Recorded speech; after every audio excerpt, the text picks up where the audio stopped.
ಪೌಷ್ಟಿಕ ಫುಡ್ ಚಾನಲ್ಗೆ ಸ್ವಾಗತ. ಇಂದಿನ ವಿಡಿಯೋನಲ್ಲಿ ತರಕಾರಿ ಚಿತ್ರಾನ್ನ ಮಾಡೋ ವಿಧಾನನ ನೋಡೋಣ. ಯಾವಾಗಲೂ ಮಾಡೋ ಅಂಥ ಚಿತ್ರಾನ್ನಕ್ಕಿಂತಲೂ ಇದು ಸ್ವಲ್ಪ ಡಿಫ್ರೆಂಟ್ ಆಗಿರುತ್ತೆ, ರುಚಿ ಕೂಡ ತುಂಬಾ ಚೆನ್ನಾಗಿರುತ್ತೆ. ಕೆಲವೇ ತರಕಾರಿಗಳನ್ನು ಬಳಸ್ಕೊಂಡು ಸುಲಭವಾಗಿ ಮಾಡ್ಬೋದು. ಬ್ರೇಕ್ಫಾಸ್ಟ್ಗೂ ಮಾಡ್ಬೋದು, ಟಿಫಿನ್ ಬಾಕ್ಸ್ಗೂ ಮಾಡ್ಬೋದು, ಉಳಿದಿರೋ ಅನ್ನದಲ್ಲೂ ಕೂಡ ಮಾಡ್ಕೋಬೋದು. ಹಬ್ಬಗಳಲ್ಲಿ, ಸ್ಪೆಷಲ್ ಒಕೇಶನ್ಗಳಲ್ಲಿ ಎಲೆ ಮೇಲೆ ಬಡಿಸೋದಕ್ಕೆ ಒಂದು ರೈಸ್ ಐಟಮ್ ಮಾಡ್ತೀವಿ. ಅಂಥ ಸಂದರ್ಭದಲ್ಲಿ ಈ ರೀತಿ ಸಿಂಪಲಾಗಿ ಚಿತ್ರಾನ್ನ ಕೂಡ ಮಾಡ್ಬೋದು. ರುಚಿ ತುಂಬಾ ಚೆನ್ನಾಗಿರುತ್ತೆ. ಹಾಗೆ ನೀವು ಇನ್ನೂ ಈ ಚಾನಲ್ನ ಸಬ್ಸ್ಕ್ರೈಬ್ ಮಾಡ್ಕೊಂಡಿಲ್ಲ ಅಂದರೆ ದಯವಿಟ್ಟು ಸಬ್ಸ್ಕ್ರೈಬ್ ಮಾಡ್ಕೊಳ್ಳಿ. ನಾನಿಲ್ಲಿ ಅರ್ಧ ಕಪ್ಪಷ್ಟು ಅವರೆಕಾಳನ್ನು ತೊಗೊಂಡಿದ್ದೀನಿ. ಅವರೆಕಾಳು ಬದಲಾಗಿ ನೀವು ತೊಗರಿಕಾಳು ತೊಗೋಬೋದು, ಬಟಾಣಿ ಕೂಡ ಬಳಸ್ಕೋಬೋದು. ಸೀಸನ್ ಇರೋದ್ರಿಂದ ನಾನು ಅವರೆಕಾಳು ತೊಗೊಂಡಿದ್ದೀನಿ. ಹಾಗೆಯೇ ಒಂದು 3/4 ಕಪ್ಪಷ್ಟು ಕ್ಯಾರೆಟ್ನ ಸಣ್ಣದಾಗಿ ಕಟ್ ಮಾಡಿಬಿಟ್ಟು ತೊಗೊಳ್ತೀನಿ. ಬೀನ್ಸ್ನ ಕೂಡ ಕಟ್ ಮಾಡಿಬಿಟ್ಟು ತೊಗೊಳ್ತೀನಿ. 3/4 ಕಪ್ಪಷ್ಟಿದೆ. ಕಾಳು ಮತ್ತು ತರಕಾರಿ ಎಲ್ಲ ಮೊದಲೇ ತೊಳೆದಿದೆ. ಇದಕ್ಕೆ ಇವಾಗ ಮುಳುಗೋಷ್ಟು ನೀರು ಹಾಕ್ಬಿಟ್ಟು ಪ್ರೆಷರ್ ಕುಕ್ ಮಾಡ್ಕೋಬೇಕು. ಒಂದು 2 ವಿಷಲ್ ಆಗೋಷ್ಟು ಕುಕ್ ಮಾಡಿದ್ರೆ ಸಾಕು. ಅಷ್ಟೊತ್ತಿಗೆ ಮಸಾಲೆ ರುಬ್ಕೊಳ್ಳೋಣ. ಮಿಕ್ಸಿ ಜಾರ್ಗೆ 2 ಪೀಸ್ ಚಕ್ಕೆ ಸೇರಿಸಿದ್ದೀನಿ. ಇದ್ರ ಜೊತೆಗೆ ಲವಂಗ ಕೂಡ ಹಾಕೋಣ. ಒಂದು 8 ಲವಂಗ ಹಾಕ್ತಾಯಿದ್ದೀನಿ. ಶುಂಠಿ ಒಂದು ಸಣ್ಣ ಪೀಸಷ್ಟು, 10 ಎಸಳು ಬೆಳ್ಳುಳ್ಳಿ ಹಾಕ್ತಾಯಿದ್ದೀನಿ. ಹಸಿಮೆಣಸಿನ್ಕಾಯಿ ನಾನಿಲ್ಲಿ 6ರಿಂದ 8 ಹಸಿಮೆಣಸಿನ್ಕಾಯಿ ಬಳಸಿದ್ದೀನಿ. ನೀವು ಖಾರ ಎಷ್ಟು ಬೇಕು ಅಷ್ಟು ಹಾಕ್ಕೋಬೋದು. ಹಾಗೆ ಒಂದು 3/4 ಕಪ್ಪಷ್ಟು ತೆಂಗಿನ ಚೂರು ಕೂಡ ಸೇರಿಸ್ತಾ ಇದ್ದೀನಿ.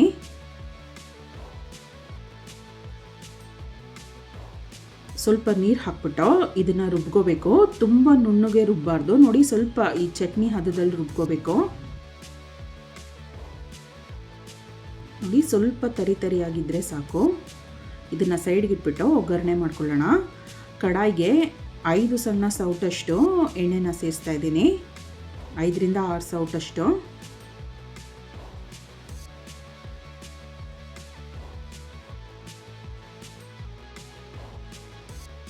ಎಣ್ಣೆ ಬಿಸಿಯಾದ ನಂತರ ಅರ್ಧ ಟೀ ಸ್ಪೂನ್ ಸಾಸಿವೆ ಹಾಕ್ಬಿಟ್ಟು ಅದು ಚಿಟ್ಕುಟ್ಟಿದ ನಂತರ ಅರ್ಧ ಟೀ ಸ್ಪೂನ್ ಜೀರಿಗೆ ಕೂಡ ಸೇರಿಸ್ತಾ ಇದ್ದೀನಿ. ಕಡಲೆಬೇಳೆ ಹಾಕೋಣ, 1 ಟೇಬಲ್ ಸ್ಪೂನ್ ಅಷ್ಟು. ಉದ್ದಿನಬೇಳೆ 1 ಟೀ ಸ್ಪೂನ್.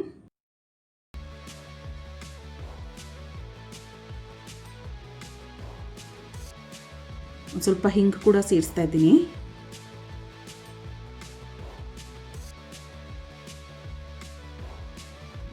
ಕಡಲೆಬೇಳೆ, ಉದ್ದಿನಬೇಳೆ ಎಲ್ಲ ಗರಿ ಗರಿ ಹಾಕಬೇಕು. ಅಲ್ಲಿವರೆಗೂ ಫ್ರೈ ಮಾಡಬೇಕು.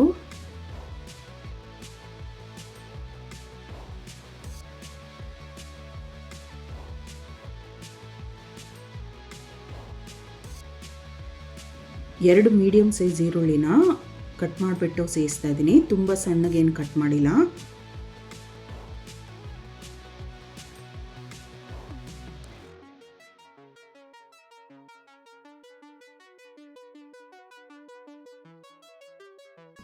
ನೋಡಿ, ಈರುಳ್ಳಿ ಚೆನ್ನಾಗಿ ಬಾಡಿಸಿದಾಗಿದೆ. ಅರ್ಧ ಕಪ್ಪಷ್ಟು ದಪ್ಪ ಮೆಣಸಿನ್ಕಾಯಿನ ಕಟ್ ಮಾಡಿಬಿಟ್ಟು ಸೇರಿಸ್ತಾ ಇದ್ದೀನಿ.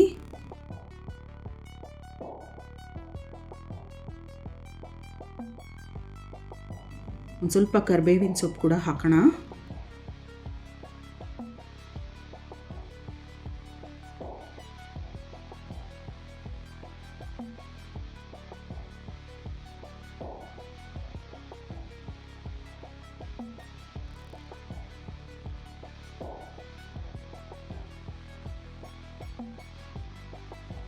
ಇದೆಲ್ಲ ಚೆನ್ನಾಗಿ ಬಾಡಿಸಿದ ನಂತರ ನಾವು ರುಬ್ಬಿಟ್ಟಿದ್ವಲ್ಲ ಮಸಾಲೆ, ಆ ಮಸಾಲೆ ಅಷ್ಟನ್ನು ಸೇರಿಸ್ತಾ ಇದ್ದೀನಿ.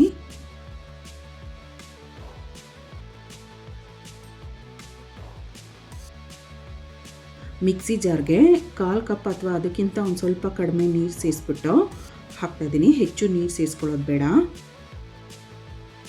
ಮಸಾಲೆನ ಕೂಡ ಚೆನ್ನಾಗಿ ಬಾಡಿಸ್ಬೇಕು, ಹಸಿ ವಾಸನೆ ಎಲ್ಲ ಹೋಗೋವರೆಗೂ.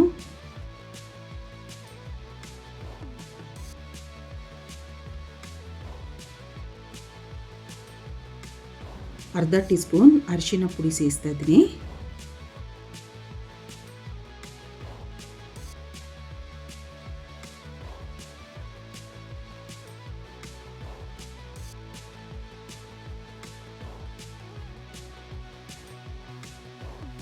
ಮಸಾಲೆ ಎಲ್ಲ ಚೆನ್ನಾಗಿ ಬಾಡಿಸಿದ ನಂತರ ತರಕಾರಿಗಳನ್ನ ಸೇರಿಸ್ತಾ ಇದ್ದೀನಿ.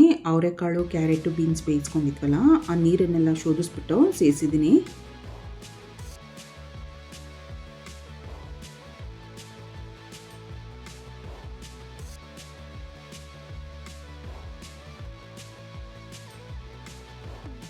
ರುಚಿಗೆ ತಕ್ಕಷ್ಟು ಉಪ್ಪು ಸೇರಿಸ್ತಾ ಇದ್ದೀನಿ.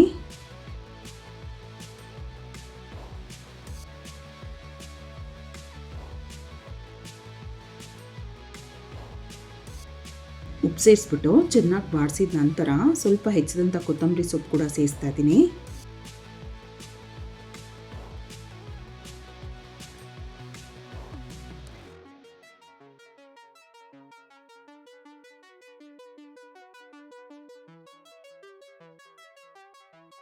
ನೋಡಿ ಸೈಡಲ್ಲೆಲ್ಲ ಎಣ್ಣೆ ಬಿಡೋದಕ್ಕೆ ಶುರು ಆಗಿದೆ. ಈ ಹಂತದವರೆಗೂ ಚೆನ್ನಾಗಿ ಬಾಡಿಸ್ಬೇಕು.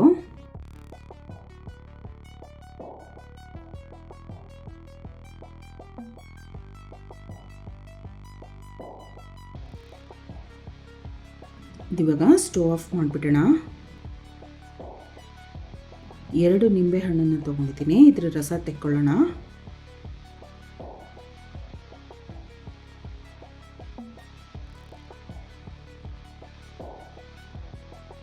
ನೋಡಿ 2 ನಿಂಬೆ ಹಣ್ಣಿಂದ ಇಷ್ಟು ರಸ ಸಿಕ್ಕಿದೆ.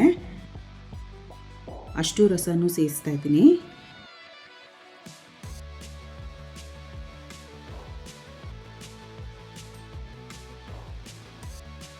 ನಿಂಬೆ ರಸ ಸೇರಿಸಿದ ನಂತರ ಚೆನ್ನಾಗಿ ಮಿಕ್ಸ್ ಮಾಡಬೇಕು.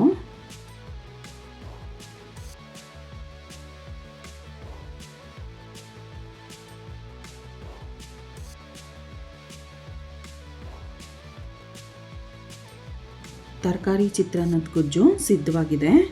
ನೋಡಿ ಒಂದು ಸ್ವಲ್ಪ ಗೊಜ್ಜನ್ನು ಇನ್ನೊಂದು ಕಪ್ಗೆ ತೆಗೆದಿಡ್ತಾ ಇದ್ದೀನಿ. ಒಂದು ಸ್ವಲ್ಪ ಗೊಜ್ಜಿಗೆ ಬಿಡಿ ಬಿಡಿಯಾಗಿ ಮಾಡಿರೋ ಅಂಥ ಅನ್ನನ ಸೇರಿಸ್ಬಿಟ್ಟು ಕಲಸೋಣ. ಸ್ವಲ್ಪ ಉಪ್ಪು ಕೂಡ ಸೇರಿಸ್ತಾ ಇದ್ದೀನಿ. ಈ ಗೊಜ್ಜನ್ನು ನೀವು ಫ್ರಿಡ್ಜಲ್ಲಿ ಸ್ಟೋರ್ ಮಾಡಿಕೊಂಡು ಬೇಕಾದಾಗ ಅನ್ನಕ್ಕೆ ಕಲಿಸ್ಕೋಬೋದು.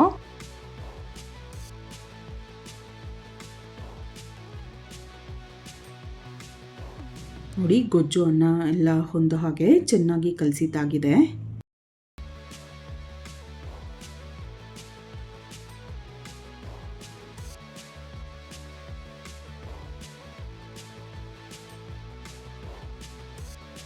ರುಚಿಯಾದಂಥ ತರಕಾರಿ ಚಿತ್ರಾನ್ನ ಸಿದ್ಧವಾಗಿದೆ. ಈ ರೆಸಿಪಿನ ನೀವು ಕೂಡ ಟ್ರೈ ಮಾಡಿ ನೋಡಿ. ತಪ್ಪದೇ ಚಾನಲ್ನ ಸಬ್ಸ್ಕ್ರೈಬ್ ಮಾಡ್ಕೊಳ್ಳಿ. ಈ ವಿಡಿಯೋನ ಲೈಕ್ ಮಾಡಿ, ಶೇರ್ ಮಾಡಿ. Thank you.